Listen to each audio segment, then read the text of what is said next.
గుంటూరులోని శాంతినగర్లో ఆందోళన జరిగింది. తన స్థలాన్ని కొందరు వ్యక్తులు ఆక్రమించుకుని దౌర్జన్యం చేస్తున్నారంటూ ఏడుకొండలు అనే బాధితుడు కుటుంబ సమేతంగా బైఠాయించి నిరసన తెలిపారు. రాజకీయ పార్టీ నాయకుల అండతో దౌర్జన్యం చేసి తన ఇంటిని కూలగొట్టడాన్ని ఆవేదన వ్యక్తం చేశారు. స్థల వివాదం కోర్టులో నడుస్తున్నప్పటికీ దౌర్జన్యం చేస్తూ తన స్థలాన్ని ఆక్రమించే ప్రయత్నం చేస్తున్నారని చెప్పారు.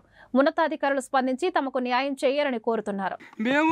2021లో అజార్ రవీంద్రబాబు గారు, అజార్ నాగేశ్వరరావు గారి దగ్గర ఈ స్థలాన్ని మేము 598 గజాలు కొనుక్కొని మేము పక్కా రిజిస్ట్రేషన్ చేయించుకొని మేము గవర్నమెంట్ సర్వేని, హౌస్ ట్యాక్స్, పన్ను, పంపు మేము గవర్నమెంట్ లోన్ తీసుకొని మేము ఇల్లు కట్టుకొని మేము నివసిస్తూ ఉంటే దౌర్జన్యంగా మా స్థలాన్ని పోలీసు వారు చెప్పినా వినకుండా, పోలీసు వారు క్రైమ్ కేసులు కట్టి ఎఫ్ఐఆర్లు కట్టినా కానీ వాళ్ళ మాట వినకుండా, నాకు రాజకీయ అండబలం ఉంది, మా కన్నా నాగరాజు, కన్నా లక్ష్మీనారాయణ గారు ఉన్నారు, నువ్వేం చేసుకుంటావు చేసుకోమని చెప్పని నా ఇల్లుని 3 సార్లుగా నన్ను కత్తులు కటారుతో బెదిరించి ఇప్పటికైనా నువ్వు పారిపోకపోతే నిన్ను చంపేసరి కుక్కలను పెట్టి తొక్కించాను సరే ఈ స్థలాన్ని ఆక్రమించుకుంటానని చెప్పి నేను మమ్మల్ని ప్రాణరక్షణ కోసం మమ్మల్ని పోలీసు అధికారులు చెప్పినా వినకుండా మాపై దుష్ట చర్యని ఎవరు మమ్మల్ని కాపాడేవాళ్ళు లేరు. అందుకని చెప్పి మీడియా ద్వారా అధికారులకు తెలియజేయడానికి న్యాయం చేస్తారని నేను విన్నవించుకుంటున్నాను. అయ్యా ఎవరు ఇదిగా ఈ పడేసింది పెద్దమల్లు భాస్కరు, పెద్దమల్లు భూలక్ష్మి, వాళ్ళ బావమరిది అజారు వెంకటేశ్వర్లు, అజారు నాగేశ్వరరావు,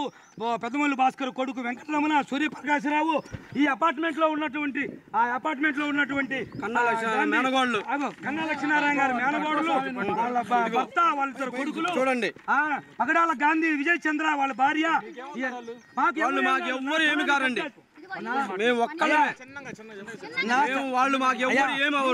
అయ్యా మాకు అపార్ట్మెంట్ నివాసితులు దొప్పలపూడి శ్రీనివాసరావు వాళ్ళ భార్య, వాళ్ళ కొడుకు, ఆ అపార్ట్మెంట్స్ లో ఉన్నటువంటి దిలీప్ కుమారు, ఈ లైన్లో ఉన్నటువంటి ప్రగడ బ్రహ్మమూర్తి, దుడుగు కోటేశ్వరరావు, ఎస్కే జానీబాస, భాస్కర్, ఆక్రమ నివాసంలో ఉన్నటువంటి విజయ వాళ్ళ భర్త, ఏంది కన్నా అనుచరులు, కన్నా బంధువులు అయినటువంటి ఆలపాటి నాని అంట, ఎవరో మరి అశోక్ అంట, అది అశోకు, వాళ్ళ ప్రత్యర్థులైనటువంటి ఎంతో మాకు తెలియని గుర్తులేని వ్యక్తులు మొత్తం వచ్చేసి నా ఇల్లుని మున్సిపాలిటీ వాళ్ళతో కుమ్మక్కయ్యి రోడ్లు కాలువగా తీసుకోవాలని చెప్పి ప్రయత్నాలు చేస్తే మున్సిపాలిటీ వారి మీద నేను హైకోర్టుకి వెళ్ళి హైకోర్టు ఆర్డర్ తీసుకొని వస్తే మా అమ్మగారు చనిపోయి మేముంటే నా మీద ఫాల్స్ కేసు పెట్టి నన్ను బయట ఎవరు చేసి నా ఇల్లుని ఆక్రమించాలని ప్రయత్నాలు చేస్తే నేను హైకోర్టు కాస్ట్ పిటిషన్కి వెళ్ళి నేను కాస్ట్ నా వైపు ఆర్డర్ వస్తే నేను ఆ ఆర్డర్ కాపీ కోసం తిరుగుతుంటే ఈ సమయంలో నా ఇల్లుని 3 దఫాలుగా దౌర్జన్యం చేసి లాస్ట్కి పూర్తిపూర్తం చేసి ఈ విధంగా చేశారు. ఆ హక్కు ఉంది, ఏ హక్కు ఉందనేదాన్ని వాళ్ళే తెలియజేయాలి చట్టానికి.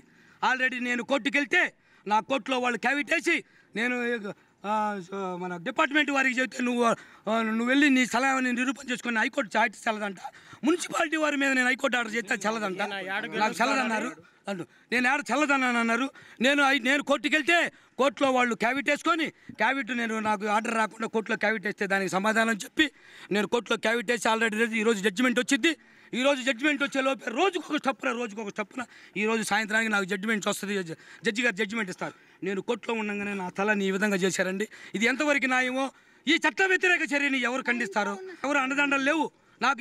నేను ఏ ప్రభుత్వాన్ని, నేను ప్రభుత్వ అధికారులు నేను నేను ఏ పార్టీ నాయకుడిని కాదు, నేను ఏ పార్టీకి వెళ్ళను, నేను ఒంటరి వాడిని, నేను బీసీ కులస్తుడిని, నేను యాదవ్ అని నాకు దిక్కు తెచ్చలేదు. అందుకని చెప్పి మీ మీడియా ద్వారా నేను చెప్పుకుంటుంది ఏంటంటే అయ్యా నాకు న్యాయం చేస్తారు అధికారులకు ఈ విషయాన్ని తెలియజేసి చట్టపరంగా వాళ్ళపై తగు చర్యలు తీసుకొని నాకు న్యాయం చేయవలసిందిగా ప్రార్థించుకున్నాను.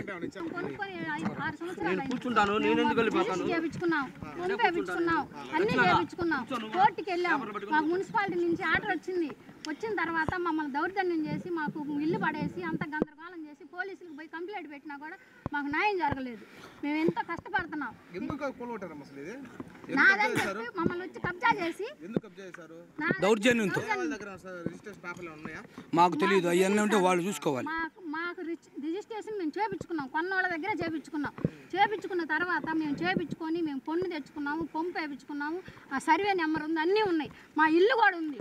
కానీ ఇల్లు రయ్యి వచ్చి 20 మందిని తీసుకొని వచ్చి ముందు కెమెరాలు పగలగొట్టారు. మేము కెమెరాలు పెట్టుకొని ఉన్నాం, భయపడి ప్రాణవాయుంగా కెమెరాలు పెట్టుకొని ఉంటే పగలగొట్టేసి వెళ్ళిపోయారు.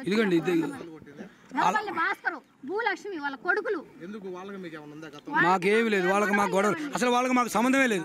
కన్నా నాగరాజు గారు అనేవాళ్ళు ఇక్కడ అందరు కలిసి మమ్మల్ని చేసి కావాలని మమ్మల్ని ఇటు చేశారు సార్. మీ స్థలం కబ్జా చేసి వాళ్ళు తీసుకోవాలన్న చంపి అయినా తీసుకుంటారంట.